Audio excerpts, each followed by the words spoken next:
Es un placer saludarte nuevamente. Soy el pastor Daniel Recuenco, evangelista de la Unión Puertorriqueña, y a través de este medio quiero decirte que hemos vuelto con nuestras meditaciones a la puesta de sol.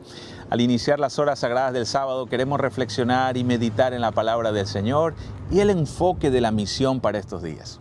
Me encuentro en Guánica, este lindo pueblo, por donde hace muchos años atrás, para ser exactos, 1898, un hombre llamado David Trail descendió junto con las tropas americanas, pero él no solamente trayendo la bandera de su país, sino también el mensaje maravilloso de Jesucristo. A través de él y después llegando a las Marías, se extendió el mensaje por toda esta querida isla de Puerto Rico. Y sabes, al reflexionar en la historia de David Trail, pensaba en el poder del testimonio. Qué interesante poder analizar cómo una vida, fíjate, una sola vida, pudo traer un cambio generacional y el mensaje pudo sembrarse en todas las latitudes de nuestra querida isla. Esto me recuerda a lo que dice Mateo capítulo 24, versículo 14. Léelo conmigo. Dice, y este evangelio del reino se predicará en todo el mundo como testimonio o para testimonio a todas las naciones y entonces vendrá el fin. Querido, esta palabra testimonio significa algo más que solamente predicar o enseñar teóricamente el evangelio. Testimonio tiene que ver con vida.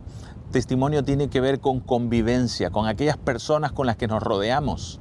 Testimonio tiene que ver con aquellos con los que tú entablas una conversación, con los que estudias o trabajas, con los que te relacionas a lo largo del día.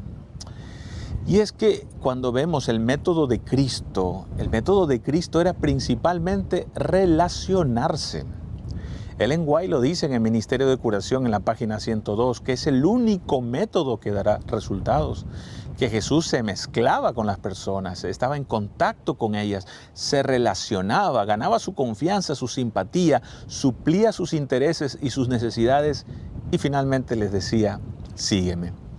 El método de Cristo establece que lo primero que debemos desarrollar con las personas es relacionarnos con ellos.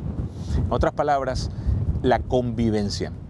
Muchas veces invertimos el proceso y queremos quizás adoctrinar, queremos quizás dar el mensaje de una manera inmediata, compartirles las verdades de primera, lo cual no es malo para ciertas ocasiones. Para personas que nos preguntan potencialmente sobre algún punto bíblico, tenemos que estar siempre preparados para dar defensa de nuestra fe, dice el apóstol. Pero por lo general, la gente, querido, la gente necesita primero establecer confianza. Yo no puedo llegar de buenas a primeras y estar con una persona y hablarle del juicio final o hablarle de la salvación por la fe o hablarle del mensaje pro salud. Estas son verdades maravillosas, dulces, necesarias para este mundo caído. Pero la primera cosa que tenemos que hacer es establecer un puente con esas personas. Un puente que, como dice la cita de Ellen White, pueda producir confianza. Fíjate, la gente no abre su corazón de buenas a primeras. Aunque yo vaya con las mejores intenciones, me presente con títulos o estudios o lo que fuera, la gente no abre su corazón a desconocidos. Por eso tenemos que practicar el evangelismo de la amistad. En la cita de Ellen White, ella dice que Jesús se mezclaba con las personas. En inglés encontramos esa cita con la siguiente declaración, Jesus mingled with people. Jesús se mezclaba con las personas. ¿Cómo te mezclas tú con la comunidad que te rodea? ¿Cómo interactúas con tus vecinos? ¿Cómo eres como cristiano? Porque solamente ir a la iglesia con la Biblia en la mano no es suficiente testimonio. He escuchado de muchas personas que dicen, si usted me predica el evangelio para llegar a ser uno como aquel vecino que yo tengo, yo prefiero quedarme como estoy. No quiero terminar siendo esa persona. Sabes que el poder del testimonio es increíble, tanto para bien o para mal. Recuerdo haber leído una cita de Ellen White. Ella dice que hace mucho más daño una persona que conoció la verdad y su vida y su testimonio fue inconsecuente que hasta la influencia de un mismo mundano. El testimonio, querido, el poder de la vida en contacto con otras vidas. Jesús caminó por estas tierras, Jesús consoló, abrazó, Jesús dio esperanza, Jesús sanó, Jesús levantó al caído, Jesús le dio esperanza a aquel que lo había perdido. Jesús se mezcló con las personas, tuvo una misión que principalmente se basó en el relacionamiento. Entonces, quiero que quede clara esta idea en tu cabeza y en la mía. Lo primero es relacionarnos adecuada y saludablemente con las personas. Primero relacionamiento y luego adoctrinamiento. Si necesitamos entablar confianza con las personas, si necesitamos generar intimidad con ellas, entonces yo tengo que identificarme con su realidad, con su mundo, con su contexto. Saber dónde viven, saber cuáles son sus alegrías, conocer cuáles son sus penas, poder suplir aquello que yo pudiese suplir. Quizás un oído atento, quizás un corazón misericordioso, quizás simplemente sentarme a escuchar sus alegrías o sus penas. Si yo quiero conectar con las personas, necesito aprender a vincularme con lo que ellas sienten. Sea que ellas están pasando por algún problema, alguna dificultad, alguna alegría, escucharme, abrazar, consolar, tener una escucha activa, tener una empatía que produzca en ellos la confianza necesaria para que abran sus corazones y que yo pueda luego, a través del puente que construí con la ayuda del Señor, transmitir el mensaje. Por eso el texto dice en Mateo 24:14 que este evangelio será predicado por o para testimonio. Tu vida puede ser el mayor sermón vivificante que una persona pudiera escuchar. Alguna vez oí o leí por ahí que millones en este mundo nunca van a abrir una Biblia y la única Biblia que van a conocer será nuestra propia vida. Imagínate, en este planeta donde hay más de 8.000 millones de seres humanos, ¿cuántas de esas personas tuvieron alguna vez un contacto con un cristiano, con un discípulo de Jesús? ¿Cuántas de esas personas tuvieron una desilusión con un creyente? Leía hace unos días atrás un mensaje que un joven me envió de un país aquí en Latinoamérica. Y me decía, pastor, me hubiese encantado poder seguir escuchando más la palabra de Dios, pero en una ocasión entré en contacto con una iglesia, no me especificó cuál o de qué denominación, pero el trato que me dieron al entrar a la iglesia no fue el mejor. Me sentí observado, el trato fue indiferente, frío, y yo estuve unos minutos y luego me fui. El poder del testimonio colectivo. La iglesia es el brazo de Dios en la tierra.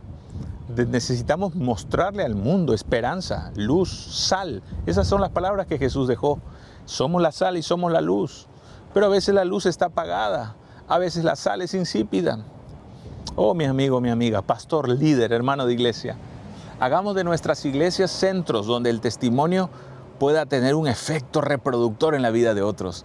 Donde la gente se sienta abrazada, querida y consolada. ¿Cómo fueron las experiencias de las personas que tuvieron un contacto con Jesús? Dice la inspiración que Jesús jamás dejó defraudado un corazón, jamás dejó una mano extendida. Él fue dulzura, amor, afecto. Él lo dice en su palabra, el que viene a mí no le echo fuera. Que podamos ser iglesias que den un testimonio no solo desde el púlpito, sino que podamos hacerlo desde el púlpito de nuestras vidas, desde los púlpitos de carne y hueso, que somos tú y yo.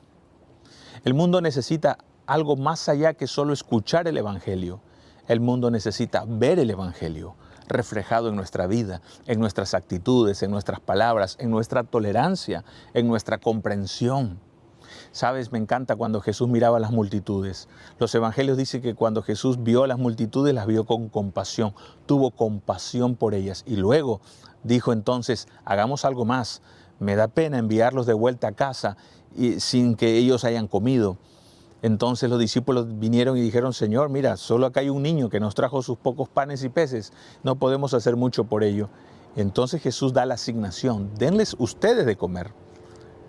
Ahora, es interesante porque Jesús da la asignación, pero también da la bendición. Él les dijo, denles vosotros de comer porque la iglesia es la responsable de cumplir la misión evangelizadora. Es la representante de la gracia de Cristo en la tierra. Pero Jesús ya tenía en planes cómo multiplicar esa comida para miles de personas. Inmediatamente después los panes y los peces fueron multiplicados por Jesús y tanto comieron que finalmente, dicen los evangelios, que del resto de lo que ya se habían satisfecho las personas, los restos de pedazos que quedaron de peces y panes, fueron 12 canastas. Entonces, lecciones sobre esto. Testimonio. ¿Es importante? Sí. Pero primero tenemos que mirar con compasión a las personas. Tenemos que mirarla desde los ojos de Dios. Luego esa compasión tiene que demostrarse en acción. Porque no basta decir el mundo está con hambre, la gente tiene tristeza y bueno, voy a orar por eso. Sí, es importante que oremos, pero necesitamos también acompañarlo de acciones coordinadas. La estructura de la misión práctica de Jesús se da en este contexto de ese milagro de los 5,000. Jesús les dice a la iglesia, denles ustedes de comer. Luego dice, yo voy a dar una bendición, voy a multiplicar los panes y los peces, pero ustedes tienen que coordinar la distribución de ello. Mira, la misión tiene una estructura. El testimonio corporativo de la iglesia para predicar el evangelio tiene un orden. Los discípulos reunieron, dijeron a la gente, recuéstense en grupos, me imagino en grupos de 10, 20, 30, no lo sé. Y luego finalmente ellos empezaron a distribuir los panes y los peces de manera ordenada. Luego la misión contempla hasta un plan de reciclaje. Volvieron 12 canastas con los restos, porque nada se pierde de las bendiciones de Dios. Por eso, mi amigo, mi amiga, el testimonio evangelizador que tiene que dar cada cristiano y cada iglesia sobre la tierra tiene que tener una estructura, tiene que tener un método para alcanzar a los que más pueda. Pastor y líder, querido amigo, hermano, tú que eres parte de la iglesia aquí en Puerto Rico, está empezando el año. Necesitamos hacer que nuestras iglesias refuljan más con la luz del evangelio que Dios nos ha dado. Organicémonos para que podamos ser entes de influencia en la comunidad. Leamos la sociedad, miremosla con compasión, busquemos la manera de suplir sus necesidades, vivamos el método de Cristo y el poder del testimonio personal y colectivo como iglesia se podrá ver en los resultados de cientos de conversiones, de cientos de personas que pudieron llegar a nosotros y a Cristo, primero porque vieron una mano amiga, un abrazo cálido, el poder de un testimonio auténtico y real que toca, que abraza, que sana, que salva. Que Dios te bendiga ricamente, te mando un gran abrazo y disfruta de este sábado en la presencia del Señor.